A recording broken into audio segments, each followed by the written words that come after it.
자, 컴퓨터 자료형인데 현실 세계의 데이터를 어때요? 컴퓨터로 넣어서 실행 결과를 화면에 이렇게 보여주는 게 컴퓨터 프로그램의 목적이라 그랬어요. 현실 세계의 데이터를 사람이 있어요. 컴퓨터에 넣어요. 근데 사람을 다 넣으면 어때요? 문제가 되겠죠. 쓰지도 않는데 내가 사람의 이름을 출력하는 프로그램을 만들려고 그러는데 사람 정보를 다 넣어. 그러면은 힘들겠죠? 필요한 데이터를 뽑겠죠? 뽑아서 컴퓨터에 저장하려고 하다 보니까 대표적인 자료형들이 생겼어요. 걔가 아까 얘기했던 더블, 플롯, 인트, 스트링 뭐 그런 애들이에요. 그래서 사람 정보를 그냥 그대로 다 옮기면 너무 힘드니까 아까 얘기했던 6개 정도의 자료형을 가지고 변환해서 넣어요. 그래서 나이는 인트, 숫자니까 이름은 문자열이니까 스트링 그런 식으로 해서 넣어요. 현실 세계 데이터를 컴퓨터에 넣는 거죠. 컴퓨터에 넣으면은 우리 뭐 이 데이터를 읽어다가 더하기도 할 수 있고 빼기도 할 수 있고 어떻게 해요? 변환을 하죠. 어떻게? 우리가 사용하기 원하는 결과를 얻을 수 있도록 변환을 하죠. 그래서 원하는 결과가 나오면 화면에 찍죠. 요 과정을 거쳐요. 우리가 네이버 사이트 들어가서 구성하는 것도 다 이런 형태요. 현실 세계 데이터를 컴퓨터에 저장했다가 우리 주소 요청하고 필요한 정보를 넘겨주면 그거 가지고 가공을 해가지고 원하는 데이터를 보여주죠. 이런 과정을 거쳐요. 그래서 현실 세계 데이터를 컴퓨터에 넣다 보니까 대표적인 자료형이 생겼다 그랬죠. 얘가 메모리, 걔가 자료형이에요. 근데 이런 자료형은 메모리에 올라가야 실행이 돼요. 프로그램에 있는 데이터들은 전부 컴퓨터 안에 메모리라는 게 있어요. 기억 장치인데 메모리에 올라가야 실행이 될 수가 있어요. 그래서 올리려면은 메모리가 한정돼 있어가지고 현실 세계 인트면 인트에 맞게 올리고 더블이면 더블에 맞게 올리고 뭐 그런 작업을 해야 돼요. 생각해 보세요. 우리가 요리를 한다고 생각해 봐요. 설탕을 체에 담아요. 채 같은 거는 야채 같은 애들을 물에 씻어가지고 물기를 잘 떨어뜨리려고 사용하는 그릇이죠. 설탕을 체에 담아요. 그러면은 설탕이 다 체에 빠져나가겠죠. 그리고 어떤 경우에 파를 접시에 담아요. 조그마한 접시에 담아요. 용기에 담아요. 설탕 담을 수 있는 용기에 담아요. 이상하죠? 어때요? 요 음식물들 생각해 보세요. 얘가 데이터라고 생각했을 때 적절한 요리 도구에 담아야 되겠죠? 근데 이거 담으려면 우리는 뭐 눈으로 보고 알아서 하는데 컴퓨터는 설명해 줘야 되겠죠? 너는 채로 가고 너는 뭐 용기로 가고 뭐 그런 것들을 다 일일이 설명해 줘야 되겠죠? 그런 이유에서 컴퓨터에서 자료형이 생겼어요. 그래서 불리언이라는 자료형이 있으면은 불리언에 맞게 메모리에 올릴 수 있도록 데이터를 담고요. 인트라는 자료형이 있으면 인트에 맞게 각각에 맞게 메모리에 올리는 작업을 해주는데 자동으로 해줄 수 없으니까 자료형을 써서 컴퓨터한테 설명하는 거예요.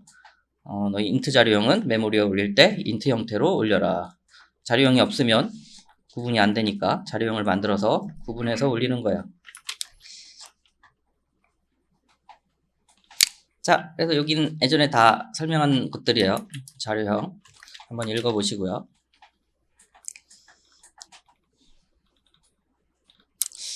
자, 자료형을 컴퓨터에 여기서부터는 자료형을 컴퓨터에 올릴 때 어떻게 올리냐 좀 세부 사항인데 옛날에는 엄청 중요했어요. 컴퓨터가 느려서. 근데 요즘은 컴퓨터가 워낙 빨라져서 모르는 게 더 나을 수도 있어요. 대충 어떻게 저장되느냐 정도만 알고 가시면 될 것 같아요. 그래서 불리언 같은 경우는 0과 1로 메모리에 저장돼요. 메모리는 기계장치여서 0과 1만 담을 수 있어요. 메모리라는 게 있어요. 반도체라는 게 있어요. 반도체. 메모리가 반도체로 되어 있는데 반도체는 0과 1을 기록할 수 있고요. 컴퓨터를 꺼도 계속 유지하고 있어요. 0과 1이라는 데이터를 유지하고 있어요. 그래서 데이터를 저장하려면, 컴퓨터에서 저장하려면 세상에 있는 모든 데이터를 0과 1로 바꿔서 저장을 해요. 그래서 불리언 true는 1, false는 0으로 변환해서 저장이 되고요. 숫자 같은 경우는 진수 변환이 있어요. 이진수라는 게 있어요. 10진수는 정의해보자면 10개의 문자로 10개의 문자 0부터 9까지 10개의 문자로 숫자를 만든 게 10진수고요. 여기 총 10개예요. 이진수는 0하고 1, 이진수 여기 2 있잖아요. 2개의 문자로 숫자를 만든 거예요. 16진수는 0부터 F까지 9, A, B, C, D, E, F 요 숫자를 가지고 요 문자를 가지고 숫자 표시한 거예요. 10진수. 뭐 표 있죠? 그래서 결론은 그거예요. 숫자를 표시할 때 우리 10진수는 사람이 알아보기 쉬운데 컴퓨터는 이진수만 저장할 수 있으니까 이렇게 바꿔서 이진수로 저장이 되죠. 자, 정리하자면 불리언 데이터는 0과 1로 바뀌어서 컴퓨터에 저장되고요. 10진수 숫자 정수는 이진수로 바꿔서 저장이 되고요.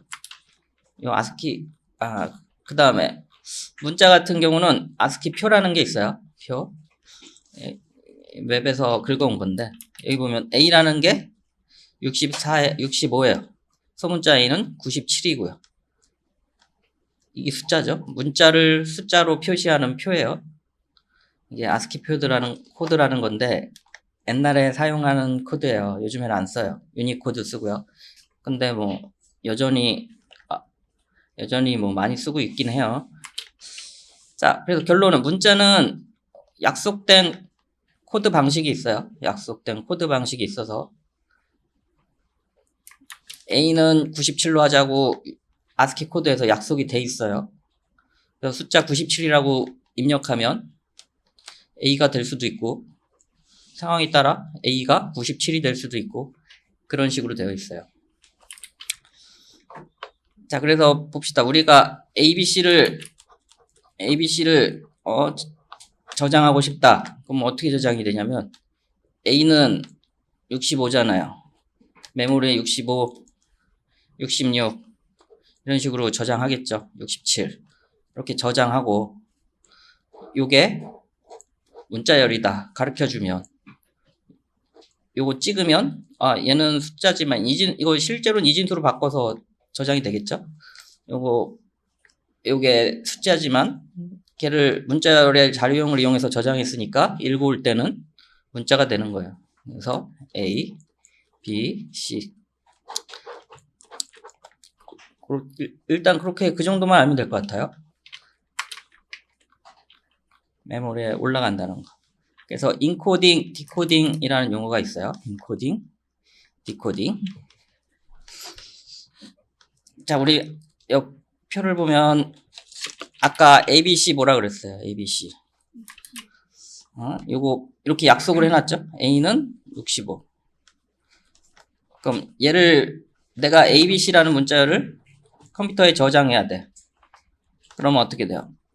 아스키 코드표를 보고 컴퓨터에 그대로 65 이진수로 바꿔서 저장하고 66 이진수로 바꿔서 저장하고 67 이진수로 바꿔서 저장하는 작업 해야죠. 이거를 인코딩이라 그래요. 인코딩. 디코딩은 이거 보고 문자를 만들어야죠. 디코딩이라 그래요. 디코딩. 이진수로 된 애를 문자로 바꾸는 과정. 근데 이 과정에는 어때요? 이 과정에는 약속된 표가 있어야 되겠죠. A를 65, B를 66, C를 67. 약속된 표가 있어야 되겠죠. 자, 근데 ABC를 인코딩 했어요. 요 아스키 코드표를 가지고 인코딩 했어요. 근데 디코딩 할 때는 유니코드로 디코딩 했어요. 그럼 어떻게 되겠어요? ABC가 65, 66, 67인데 유니코드에서는 실제로는 같아요. 근데 만약에 유니코드에서는 101, 102, 103이라 그러고 EFG가 어때요? EFG가 65, 66, 67 여기는 ABC. 유니코드 표에서 이렇게 돼 있어요. 인코딩을 아스키 코드 표를 가지고 하면 메모리에 이렇게 저장되는데 얘를 가지고 유니코드로 디코딩하면 어떻게 돼요? 뭐가 출력되겠어요? 이게 출력이 되겠죠? EFG가 출력이 되겠죠? 이상하죠? ABC로 저장했는데 인코딩을 아스키 코드로 하고 디코딩을 다른 코드로 디코딩하면 원하는 것과 다른 처음에 입력한 것과 다른 결과가 나오죠? 종종 우리가 한글 쓰다 보면 한글이 깨져서 나와요. 이런 이유에서 그래요. 저장할 때는 아스키 코드를 썼는데 읽어올 때는 유니코드로 읽어오면 한글이 깨지겠죠? 약속이 다르니까. A를 아스키에서는 65로 보고 유니코드에서는 A를 101로 봤는데 아스키 코드로 저장해서 유니코드로 읽어오면 문제가 되겠죠? 이래서 한글이 깨지는 거예요. 지금은 그나마 한글 깨지는 일이 거의 없는데 툴에서 좀 깨지고 그래요. 근데 옛날에는 엄청 많이 깨졌어요. 그래서 책마다 다 내용이 있어요. 그리고 여러분들 항상 한글 왜 깨지냐고 물어보는 경우가 많아서 중요하진 않은데 추가해드렸어요. 자, 약속된 형태로 저장하고 읽어와야 한글이 안 깨져요. 근데 영어 같은 경우는 표준안이 있어서 크게 문제가 안 됐는데 한글 같은 경우는 표준안이 맨날 바뀌었어요. 옛날에는 EUC, KAR 이런 코드를 썼어요. 근데 최근에는 UTF-8로 통일안이 나왔어요. 근데 네트워크는 ISO 어쩌고저쩌고 표준안이 없어요. 그리고 오라클은 또 달라요. 다 달라요, 프로그램마다. 우리나라에서 만든 것들이 아니니까 한글 깨지는 일이 많아요. 근데 이상하게 저장돼도 유니코드로 저장하고 유니코드로 읽어오면 문제가 안 됐고 최근에 표준안을 얘로 나와서 얘만 아시면 될 것 같아요. UTF-8로 인코딩 한다. 내용이 좀 복잡하죠. 그리고 네트워크는 안 바뀌었어요. 예전에 쓰던 거 계속 쓰고 있어요. 근데 이건 운영체제가 알아서 해요. 윈도우즈에서 알아서 해요. 그래서 하여간 복잡해요. 그래서 쓰다 보면 한글이 깨질 수 있어요. 그래서 우리 처음에 툴 깔 때 UTF-8로 사용하도록 인코딩 한 거예요. 반드시 UTF-8로 쓰도록. 그럼 한글이 안 깨져요. 한글 깨지는 것들은 특별히 방법이 없어요. 웹에 가셔가지고 거의 깨질 일 없고요. UTF-8을 추가하시면 그래도 깨지면 그때그때 웹에 검색해서 원인을 찾아보셔야 돼요. 읽어보시고 좀 이해해보시고요. 컴퓨터 저장 단위를 설명해 볼게요. 컴퓨터 저장 단위는 0과 1을 저장한다 그랬죠. 기본적으로 메모리에 0과 1만 저장할 수 있어서 기본적으로 저장 단위는 0과 1을 저장할 수 있는 단위가 있어요. 비트라 그래요. 비트. 얘는 0과 1을 저장할 수 있어요. 컴퓨터에서 쓰는 단위예요. 비트, 1비트 하면은 0과 1을 저장할 수 있는 애예요. 자, 그래서 비트 있고요. 1비트는 어떻게 돼요? 0이나 2를 둘 중에 하나의 값을 저장할 수 있죠. 1비트. 근데 이게 8비트가 모여가지고 8비트가 모여서 1바이트가 돼요. 이게 8비트 요즘은 별 의미가 없는데 옛날에는 의미가 컸어요. 어떤 의미가 있냐면 하나의 문자를 표현하는데 아까 아스키 코드표 있죠? 거기서 하나의 문자를 표현하는데 8바이트가 필요했어요. 그래서 의미 있는 단위가 됐어요. 그래서 8비트를 1바이트라고 해요. 중간에 잡다한 애들 있는데 요즘은 시스템이 워낙 좋아져서 필요 없을 것 같아요. 그래서 1바이트, 8비트를 1바이트라 그러고요. 1바이트는 어떻게 되냐면 아니다. 1바이트가 아니지. 1024 이거 잠깐만요. 클릭하니까 사라지네. 1024 바이트 어떻게 돼요? 1024 바이트는 1KB 그래요. 1KB. 이제 1024 이게 늘어날 때마다 단위가 다 달라져요. 1KB. 그 다음에 1024 KB 요게 1MB 그래요. 그래서 1024 MB는 어떻게 되겠어요? 메가 다음에 기가예요. 1기가라 그러고요. 1024 기가가 1테라라 그래요. 여기 우리가 1테라 하드 많이 쓰죠. 그 테라예요. 1024씩 증가할 때마다 단위가 바뀌어요. 킬로바이트, 메가바이트, 기가바이트, 테라바이트 이런 식으로 바뀌어요.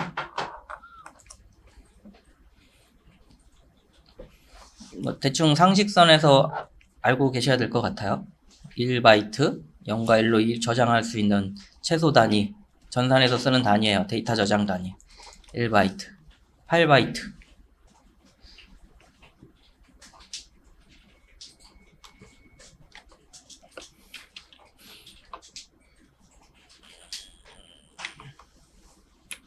됐죠?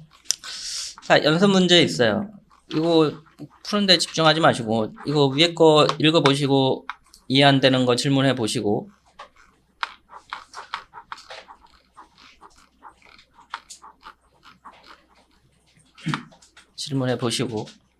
문제 풀어서 제출합시다.